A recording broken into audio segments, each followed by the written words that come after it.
बिस्मिल्लाहिर्रहमानिर्रहीम। Syed Ali Muzaffar YouTube channel professional accountant ERP की जानिब से आपसे मुखातिब है, माइक्रोसॉफ्ट ओशियन सॉफ्टवेयर हाउस की तरफ से। और आज का हमारा जो टॉपिक है वो बहुत इम्पोर्टेंट है और वो है चेक मैनेजमेंट। क्योंकि तमाम बिजनेसेस जितने भी रन हो रहे हैं उनमें चेक का रोल बहुत ज़्यादा होता है, स्पेशली तमाम मॉडर्न एज और बैंकिंग के साथ हमारा ताल्लुक़ है। पूरी दुनिया में तो अब चेक के और कैश ट्रांजेक्शन तो होती ही नहीं है, तो कुछ होता है वो बैंक ट्रांजेक्शन होती हैं। लोग सिर्फ अपने खर्च के लिए ATM से निकालते हैं और तमाम पैसा बैंक में ही होता है। उस बैंक के जो मसाइल हमारे साथ पाकिस्तान, इंडिया और सार्क कंट्रीज़ में जो प्रॉब्लम्स आती हैं, आज मैं उसकी स्पेशली फोकस करूँगा उस टॉपिक के ऊपर। तो आज तक अब तक जिन लोगों ने हमारा यूट्यूब चैनल सब्सक्राइब नहीं किया है, तो उनसे मेरी रिक्वेस्ट है कि वो हमारा यूट्यूब चैनल सब्सक्राइब कर लें। बहुत सिंपल, प्रोफेशनल अकाउंटेंट ERP, जो कि आप पहले भी हमारे बहुत सारे लेक्चर सुनते रहे हैं, तो याद रखिए आपकी हौसला अफजाई हमारे लिए बहुत ज़रूरी होती है। और अब तक अगर सब्सक्राइब नहीं किया है तो बेल घंटी को सब्सक्राइब करके बेल घंटी को ज़रूर प्रेस करें ताकि आपको आने वाली नोटिफिकेशंस मिलती रहें। हमारे नीचे कॉन्टैक्ट नंबर से यू कैन कमेंट्स, शेयर और हमसे रब्ता भी कर सकते हैं। तो आज का टॉपिक है चेक मैनेजमेंट इन ERP। सॉफ्टवेयर तो बहुत सारे हैं, लेकिन ERP के ज़रिए किस तरीके से हम अपने चेक्स को हैंडल करते हैं, आज हम इसको पढ़ेंगे। आप एक टॉपिक को नोट कीजिएगा, पॉइंट को समझिएगा और मज़ीद बात हो तो आप सवाल भी कर सकते हैं। चेक्स मैनेजमेंट, चूँकि जैसे मैंने कहा कि ताल्लुक एक कागज़ का टुकड़ा है, लेकिन ये सबूत है चूँकि बैंक की तरफ से मिला हुआ है, तो ये एक बहुत इम्पोर्टेंट डॉक्यूमेंट है, लीगल डॉक्यूमेंट है, जिसकी वजह से लोगों पे स्यू भी हो जाता है और बहुत सारे लोग इसके परेशानी की हो जाते हैं, क्योंकि ये कंफर्मेशन है कि जी जनाब आपके अगर पास चेक है तो इसका मतलब है इतनी अमाउंट का आपके पास कैश है। एक एसेट है, हमारा करंट एसेट है, बहुत ज़्यादा इसकी लिक्विडिटी है, मूवमेंट है हर बैंक में, और डीलिंग तो आजकल सबसे ज़्यादा बैंक से ही होती है, कैश में तो बहुत कम की जाती है। सबसे पहला स्टेप आता है कि बैंक रिकन्सिलिएशन स्टेटमेंट यानी BRS। इसकी वजह से भी सॉफ्टवेयर हमसे बहुत से लोग लेते हैं जिनके यहाँ चेक्स की बहुत सारी डीलिंग है। वो चाहते हैं कि हमारे पास एक सिस्टम बने कि हमारे और बैंक की जो आखिर में, महीने के आखिर में या वीकली, आप पढ़ के अब तो डेली जो क्लोजिंग होती है वो हम और उसको मैच कर जाएं। तो पहले ये महीने के अंदर बैंक स्टेटमेंट आता था, तो फिर चेक करके फिर बनाते थे कि जनाब मेरे पास से चेक इस दिन क्लियर हुआ है या इशू हुआ है, बैंक से किस तारीख को क्लियर हुआ, और हम इस डेट्स को डाल के बहुत आसानी से निकाल लिया करते थे कि चेक मैनेजमेंट क्या कह रही है और कितने का डिफरेंस आ रहा है दोनों अकाउंट्स में, हमारे अकाउंट में और बैंक अकाउंट में। और फिर हम जितने का वाउचर्स की डिफरेंस आता था, फॉर एग्जाम्पल बैंक ने चार्जेस काट लिए तो उतने का हम पेमेंट वाउचर पास करके उसको रिकनसाइल कर लिया करते थे। तो ERP में ये सहूलतें बहुत आसान और सिंपल हैं, और मेरे ज़्यादातर क्लाइंट ने इसको लिया इसलिए कि उनके चेक के बहुत सारे मसाइल हैं जिनका मैं जिक्र अभी करने वाला हूँ, उनको इस वजह से सहूलत मिल गई और उन्होंने बहुत आसानी से अपनी बैंक ट्रांजेक्शन्स की और कारोबार को, बिजनेस को ग्रो किया विद कॉन्फिडेंस, सिक्योरिटी के पॉइंट ऑफ व्यू से और कंट्रोल के पॉइंट ऑफ व्यू से, ताकि उन्हें पता चले कि वो इस वक्त खड़े कहाँ पर हैं, कौन कौन से चेक क्लियर हो गए हैं, कौन से नहीं हुए तो वो किस स्टेज पर हैं। तो इसमें एक अहम चीज़ जो हमें खासतौर पे एशियन कंट्रीज़ में आती है, वो चेक के बाउंस होने की है। फिर जब हम चेक अपने पास रिसीव कर लेते हैं तो हमारे लेजर में वही हो जाता है कि जनाब इतने पैसे हमारे बैंक में आ चुके हैं, और रिसीवेबल हमारा कम हो जाता है क्योंकि कस्टमर ने पैसे दे दिए हैं। उस सूरत में अगर वो चेक बाउंस हो जाता है तो हमें बहुत सारे मसाइल का सामना करना पड़ता है, और ये जो ब्लंडर है बाउंस होने का, इसको मेंटेन करने के लिए ERP में बड़ी अच्छी फैसिलिटीज़ दी हुई है, जो मैं अभी आगे आपको बताने वाला हूँ। इसके साथ साथ हमारी कोशिश होती है कि जो चेक तरतीब में हमें मिले हुए हैं डेट वाइज मुख्तलिफ कस्टमर के साथ से, उनको हम इस तरीके से रखें कि उन पर हमारी नज़र हो कि जनाब आज 10 तारीख है और चेक जो है वो 12 का है, तो मैं 11 की लिस्ट पहले निकाल के रख लूँ और उसको बैलेंस बना लूँ कि किस पार्टी का किस तारीख का चेक है, कितनी अमाउंट का चेक है। तो हमारे लिए मुश्किल नहीं होती, वरना बहुत सारे चेक्स डायरी में रखे, पॉकेट में रखे, पर्स में रखे भूल जाते हैं और उसका कोई हमारे पास रिकॉर्ड नहीं होता, क्योंकि वो एक सिस्टमेटिक वे में रिकॉर्ड नहीं होते। जब सॉफ्ट कॉपी में रिकॉर्ड हो जाएंगे तो ये हमें आपको बताता भी रहेगा कि जनाब इतने चेक्स आपके इस दिन ड्यू हो रहे हैं। इसके साथ साथ बैंक चार्जेस कट जाते हैं, हमें अंदाज़ा नहीं होता, जब रिकन्सिलेशन होती है तो उसके सामने आते हैं, वो भी क्लियर हो जाते हैं और हमें पता भी चलता है कि वो कितने कट रहे हैं, कि हम गवर्नमेंट को कितना पैसा काट रहे हैं, दे रहे हैं अपनी बिजनेस की पॉइंट ऑफ व्यू से। साथ साथ बहुत दफ़ा ऐसा भी होता है कि हमारा एक चेक हमें मिला, वो चेक मुझे मिला है लेकिन मैंने किसी और को दे दिया, था मेरे नाम का, और वो ओपन चेक घूम रहा है।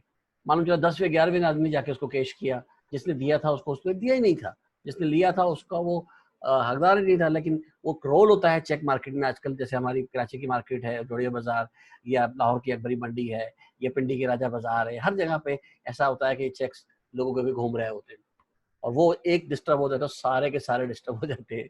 तो इस हवाले से चेक की होना, कंट्रोल करना बहुत ज़रूरी है। दूसरा ये है कि जितने भी चेक्स, एक तो वो बैंक होते हैं जहाँ हमारा पैसा अपना रखा होता है, सिंपल बैंक अकाउंट खोला और आपने रख दिए, बैंक 2 खोल लिए, 4 खोल लिए, 10 खोल लिए। लेकिन एक कभी-कभी ये होता है कि आपने बैंक से ओवरड्राफ्ट लिया हुआ है, ओडी लिया हुआ है। अब बैंक ओडी की सूरत में हमारी पॉलिसीज़, हमारी ट्रांज़ैक्शन का अंदाज़ थोड़ा बदल जाता है, क्योंकि उसके अंदर हमारा बैंक का इंटरेस्ट शामिल हो जाता है। उसको भी मेंटेन करना होता है कि ऑटोमेटिकली कैलकुलेट करके वो दे देता है कि हमारे अकाउंट्स ख़राब ना हो और हमें मालूम चले कि हमारा क्या देना है। और दूसरा इसमें ये भी फ़ायदा होता है कि फॉरेक्स यानी फॉरेन एक्सचेंज बैंकिंग, जो मल्टी करेंसी में हम काम कर रहे होते हैं, खासतौर पे इंपोर्टर हैं, एक्सपोर्टर हैं, उनके साथ काम कर रहे होते हैं, तो उनकी बैंकिंग बहुत सिंपल हो जाती है, क्योंकि तमाम करेंसियाँ हमारे पास भी खुली होती हैं और बैंक में भी सिर्फ उस दिन का रेट डालते हैं और हमें अपने करंट खातों का हिसाब पता रहता है। फिर एक सबसे बड़ी सहूलत ईआरपी में ये होती है कि चेक्स प्रिंट भी हो जाते हैं। प्रिंट होने की सूरत में सिर्फ हमें सिग्नेचर करना पड़ता है, या डिजिटल सिग्नेचर भी काम आ सकता है, लेकिन साइन किए के अलावा तमाम काम चेक्स प्रिंट ज़ाया नहीं करता। कभी हम एक लीव ज़ाया कर देते हैं तो उसका रिकॉर्ड हमारे पास नहीं होता, कहाँ चला गया। तो ये जो चेक प्रिंटिंग करता है तो नंबरिंग के हिसाब से उठाता है, और जो चेक मिस होगा फिर उसको वो रोकेगा और आपको इंटीमेट करेगा कि जनाब ये सीरियल नंबर मेरे पास नहीं है। तो चेक प्रिंटिंग में एक तो खूबसूरती, दूसरा आपकी न्यूमेरिकल और ग्रामेटिक स्पेलिंग मिस्टेक के चांसेस बड़े कम होते हैं, लिहाजा प्रिंट करने से, चेक प्रिंट करने से एक स्टैंडर्ड भी डेवलप होता है हमारे यहाँ और अच्छा इंप्रेशन पड़ता है। प्लस इसके अलावा जब हम पेरोल बना रहे होते हैं किसी कंपनी का, तो उस सूरत में कंपनी जो है वो चेक के ज़रिए तमाम अपने एम्प्लॉय को एक उनके खातों में सैलरी पोस्ट क्रेडिट कर रही होती है, जिसको हम बैंक एडवाइस कहते हैं, पेमेंट एडवाइस कहते हैं। और वो एडवाइस बैंक की तरफ से जाती है, कंपनी की तरफ से जाती है बैंक को, और बैंक तमाम एम्प्लॉय को उतनी उतनी सैलरी जितनी बनी होती है पैरोल में शिफ्ट कर देता है। यहाँ मैं कुछ बताना चाहूँगा कि कामयाबी ईआरपी में उस वक्त होती है जब आपके पास वाउचर टाइप ज़्यादा हो। इसमें जो वाउचर टाइप्स हैं इफेक्ट के लिहाज से, फंक्शन के लिहाज से नहीं, इफेक्ट के लिहाज से वो बहुत अच्छे बने हुए हैं। सबसे पहली बात है कि एक रेगुलर वाउचर जो सारी ही सॉफ्टवेयर में होता है कि इधर आपने सेव किया, उधर जाके उसने होल्ड के बजाय डायरेक्ट जाके अपना इफेक्ट दिखा दिया, और लेजर में पोस्ट हो गया, ट्रायल बैलेंस में चला गया, प्रॉफिट लॉस बैलेंस शीट, और जितनी भी उससे कंसर्निंग रिगार्डिंग लोग डिपार्टमेंट थे वहाँ जाके वो ऑटोमेटिकली हिट हो जाता है। तो ये तो एक रेगुलर वॉचर की खूबसूरती है। फ़ायदा एक ये भी होता है कि अगर वो गलत हो जाए, जैसे इफेक्ट डालता है, जैसे ही उसको डिलीट करते हैं तो तमाम रिपोर्टें अपनी पुरानी हालत पे अभी आ जाती हैं। तो ये एक बड़ी सहूलत है हमें, बाकी बजाय उसके कि अगर हमसे गलती हो जाए तो सिर्फ वही वॉचर डिलीट करना है, बाकी कोई रिपोर्ट को छेड़ना भी नहीं है आपने। तो जैसे रिपोर्ट वॉचर डालने के बाद इफेक्ट कर रही थी, ऐसे ही डिलीट होने के बाद वो दोबारा अपनी पोजीशन पे आ जाती है और हमें प्रॉब्लम भी नहीं होती है। साथ साथ पोस्ट डेटेड वॉचर का एक बड़ा इंपॉर्टेंट रोल है, खासतौर पे बैंक चेक्स की सूरत में, क्योंकि हम बहुत सारे चेक्स लोगों को दे रहे होते हैं वो आज के नहीं होते, या हम ले रहे होते हैं वो आगे वाले दिनों के होते हैं। तो उनको अगर हम उस पोस्ट डेटेड के हिसाब से उस तारीख को लिख दें कि जनाब आज 10 तारीख और ये 20 तारीख का चेक है, तो एंड 20 तारीख को हमारा सिस्टम बताएगा कि इतने पैसे चेक के मुताबिक हमारे अकाउंट में आ चुके हैं। तो उसमें हमें दोबारा उसको पोस्ट नहीं करना पड़ता, ऑटोमेटिकली उस डेट को वो हिट हो जाता है, वो ट्रांजिशन कंप्लीट हो जाती है और तमाम लेजर में उससे पहले, उस तारीख से पहले वो हमें उस लेजर में नहीं दिखाता। ये अब हर कंपनी की अपनी अपनी पॉलिसीज है, लिहाजा ये चेक मैनेजमेंट जो है उनके हिसाब से हमको बेहतर तौर पर डिज़ाइन करनी होती है। फिर इसके साथ साथ एक वाउचर और होता है जिसको हम ऑप्शनल वाउचर कहते हैं। इसको हम दूसरे सूरतों में होल्ड वाउचर भी कह सकते हैं कि जनाब हमने रिकॉर्ड तो कर लिया है लेकिन इसका इफेक्ट अभी कहीं नहीं पड़ा, जब तक हम ना चाहें ये इसका इफेक्ट नहीं होता। इसीलिए बैंक की सूरत में हम इसको चेक्स इन हैंड में रखते हैं, और वो वाउचर्स जो अभी हो सकता है हमें डाउट हो कि ये बाउंस भी हो सकते हैं, तो हमारा सारा रिकॉर्ड ख़राब हो सकता है। तो जब हम हमारा बैंक हमसे कहे कि जी वो क्लियर हो गया, या हम ऑनलाइन चेक करें, फिर हम भी अपने सॉफ्टवेयर में उसको हिट कर देते हैं ताकि वो होल्ड से रेगुलराइज हो जाए। जब तक होल्ड पे होता है उसकी अलग एक रिपोर्टिंग निकल रही होती है, हमने दिए हुए कितने चेक्स किस किस तारीख के हैं और लिए हुए किस किस पार्टी से किस किस दिन तारीख के हैं। तो ये अपनी मैनेजमेंट में हमें बहुत काम आता है। लेकिन साथ साथ मैं कुछ बताना चाहूँगा, एक वाचर और भी होता है जिसको हम मेमो वाचर या मेमोरेंडम वाचर कहते हैं, और इसको दूसरे लफ्ज़ों में हम कमिटमेंट वाचर भी कहते हैं। यानी ये हमारी वादा किया होता है हमने कि इस तारीख को ये काम हो जाएगा। अब यहाँ ये भी समझें कि ये जो कमिटमेंट वाचर है, मेमोरेंडम, इसका इस्तेमाल बहुत कम लोग समझते हैं, लेकिन इसकी वैल्यू बहुत ज़्यादा है। ख़ास तौर पे जब हम बजटिंग, प्लानिंग और सिनेरियोज़ बना रहे होते हैं। तो सिनेरियोज़ का क्या मतलब होता है, सिचुएशंस, कि अगर मेरे पास 10-12 चेक हैं और मुख्तलिफ तारीख के हैं, और मैं ये देखूँगा अगर ये 3 चेक क्लियर हो गए तो मेरी पोज़ीशन क्या होगी, और अगर 6 क्लियर हो गए तो क्या होगी, और अगर 6 में से 2 बाउंस हो गए तो क्या होगा। ये मैं अलग-अलग सूरत-ए-हाल, सिचुएशंस क्रिएट कर रहा हूँ, और उस सिचुएशन में फिर हम अपनी में प्लानिंग कर रहा हूँ। तो वहाँ पर ये कमिटमेंट वाचर बड़े काम आते हैं, उनका इफेक्ट दिखाया जाता है। अदरवाइज़ और कई जगह पे काम नहीं होते, ये काम नहीं आते। ज़रूरी है कि हम इनको प्रॉपर प्लानिंग के साथ बजटिंग और सिनेरियोज़ में इस्तेमाल करें। इसके अलावा जो हमारे लोकल कारोबार है, उसमें एक बड़ी अहम चीज़ चलती है। चेक खुद भी एक पर्ची है, लेकिन चूँकि बैंक की तरफ से अथॉरिटी है, तो वो उसको हम पर्ची नहीं कहते, बगैर एक लीगल डॉक्यूमेंट है। लेकिन पर्ची नॉर्मली कागज़ पे लिखी तमाम मंडियों में, चीज़ों में, दो कारोबार में इस्तेमाल होती हैं, और वो पर्ची घूम रही होती है। उस पर्ची पे ही लेन-देन का हिसाब हो रहा होता है। उसके अंदर भी हम बहुत सारे काम ऐसे हैं जो चेक मैनेजमेंट में कर सकते हैं, इसको होल्ड कर, इसका रिकॉर्ड मेंटेन कर सकते हैं।